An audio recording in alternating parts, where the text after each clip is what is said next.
Polícia Federal segue hoje com a Operação Lesa Pátria, gente, que investiga envolvidos nos atos aí de 8 de janeiro. Hoje o foco foi aqui em Brasília. Yuri Ascar, ele chega com informações. Yuri, que tumulto foi esse, né, meu irmão? Desde 6 horas da manhã. Qual foi o objetivo dessa etapa e quantos presos tem? A gente já tem essa informação. Yuri, é com você, meu irmão.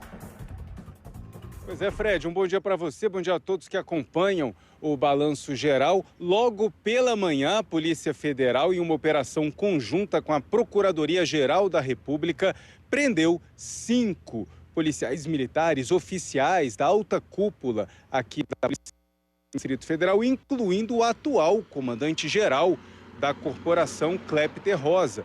O coronel foi preso, estava em casa, em Águas Claras, hoje, um condomínio onde mora, né? E lá mesmo, inclusive com apoio, né, com a presença da Corregedoria da Polícia Militar, de lá ele acabou encaminhado à chamada Papudinha. O atual comandante-geral da Polícia Militar, foram presos ainda o ex-comandante, Coronel Fábio Augusto Vieira, também o Coronel Paulo José Ferreira de Souza Bezerra, que era o subcomandante do Departamento de Operações, aquele departamento da Polícia Militar que seria o responsável por fazer o planejamento, por acionar todos os batalhões, todo o efetivo para no dia 8 de janeiro evitar o que aconteceu, aquela invasão e depredação das sedes dos 3 poderes. E também o coronel Marcelo Casimiro, que era o responsável do 1º batalhão, 1º comando, né, militar da Polícia Militar, que é responsável também pela região central, pelo plano piloto, pela área ali da Praça dos 3 Poderes, da Esplanada dos Ministérios, e ainda o tenente Rafael Pereira Martins, do batalhão de choque da Polícia Militar.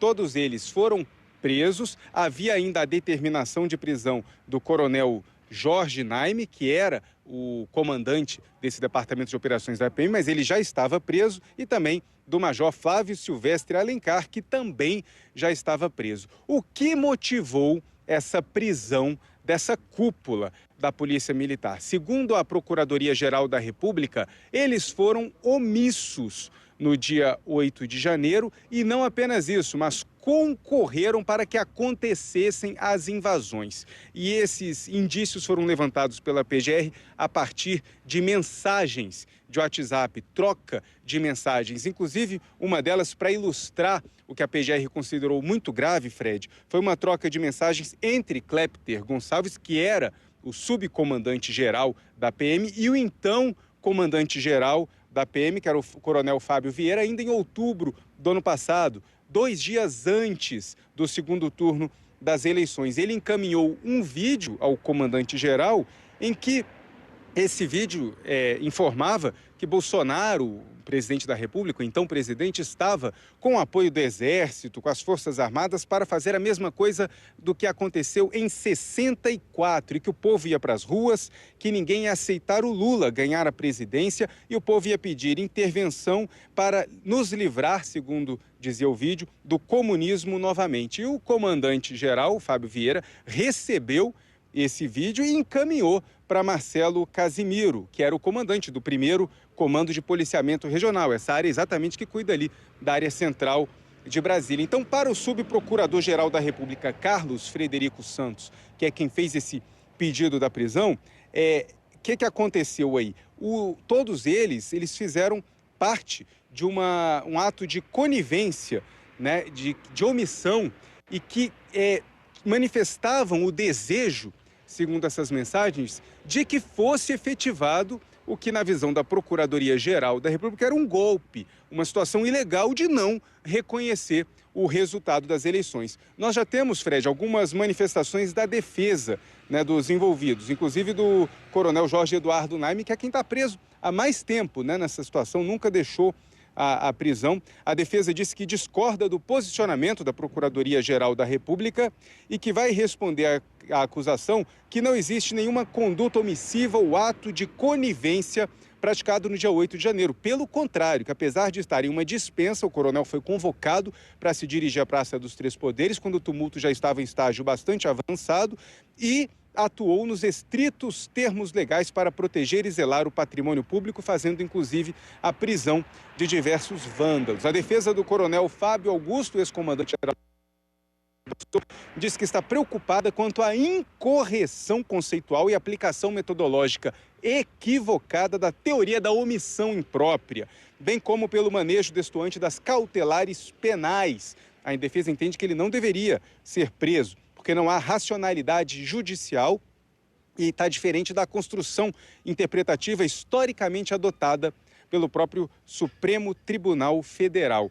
Inclusive, na denúncia apresentada pelo subprocurador-geral da República, o Carlos Frederico, ele lembra que no dia 12 de janeiro ninguém foi preso naqueles atos ali, que inclusive com carros incendiados, com viaturas incendiadas, tentativa de arremessar um ônibus incendiado do alto de um viaduto em W3 Norte, e que as mensagens trocadas pelo alto comando da Polícia Militar do DF revelam que havia sim a possibilidade de prisão.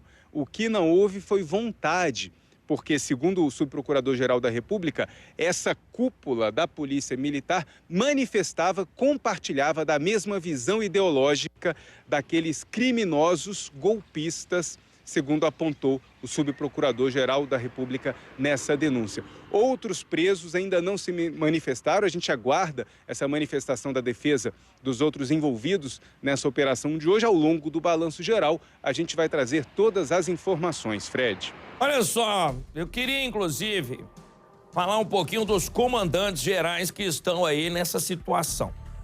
Eu quero lembrar que no dia 8 de janeiro, quem comandava a Polícia Militar do Distrito Federal era o Coronel Fábio.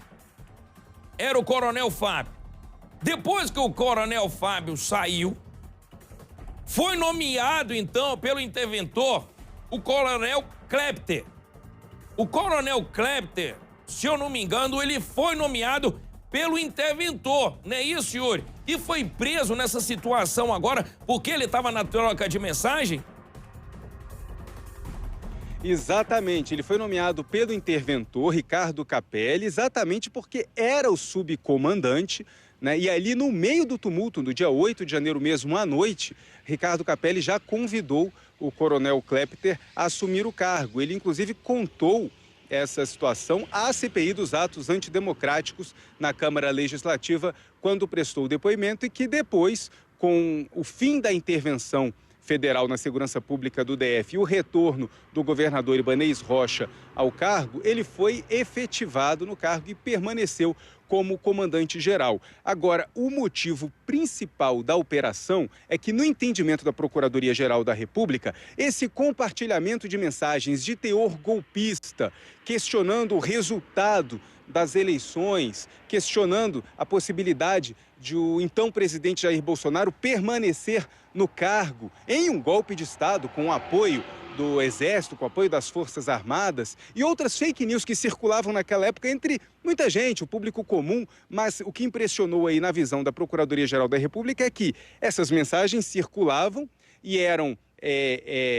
elas eram remetidas pelos próprios comandantes, pela alta cúpula da Polícia Militar, inclusive um grupo de WhatsApp chamado Oficiais PMDF, que compartilhavam essas mensagens. E na visão do procurador-geral, essas mensagens eram compartilhadas com um teor também de apoio a essa visão ideológica. Então, que essa visão ideológica de apoio a uma possível tentativa de golpe de Estado foi o que impossibilitou a Polícia Militar de fazer as prisões que deveriam ter sido feitas no dia 12 de dezembro e também de não atuar de forma preventiva no dia 8 de janeiro, porque aí nós podemos lembrar, inclusive, do depoimento do então do ex-secretário de Segurança Pública, ex-ministro da Justiça do governo Bolsonaro, Anderson Torres, que prestou depoimento à CPMI no Congresso Nacional e também à CPI dos atos antidemocráticos, e ele disse que se o plano que ele deixou aprovado, o plano de ação, tivesse sido executado no dia 8 de janeiro,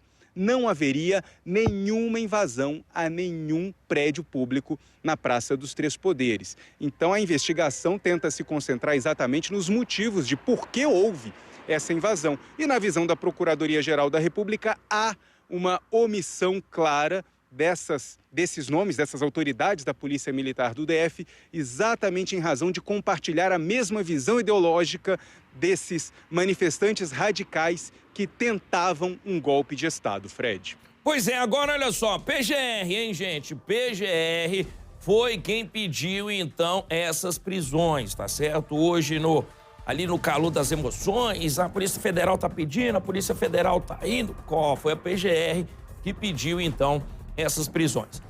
Qual que é agora? Porque daí tem o Alexandre de Moraes também.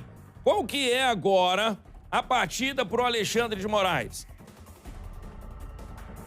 Olha, agora eles são denunciados e essa denúncia vai para o Supremo Tribunal Federal, inclusive da mesma forma que as outras denúncias, aqueles presos todos que foram para Papuda e para Colmeia por participação naqueles atos do dia 8 de janeiro. Eles vão ser indiciados pelos mesmos crimes, entre eles exatamente o atentado à democracia, ao Estado Democrático de Direito.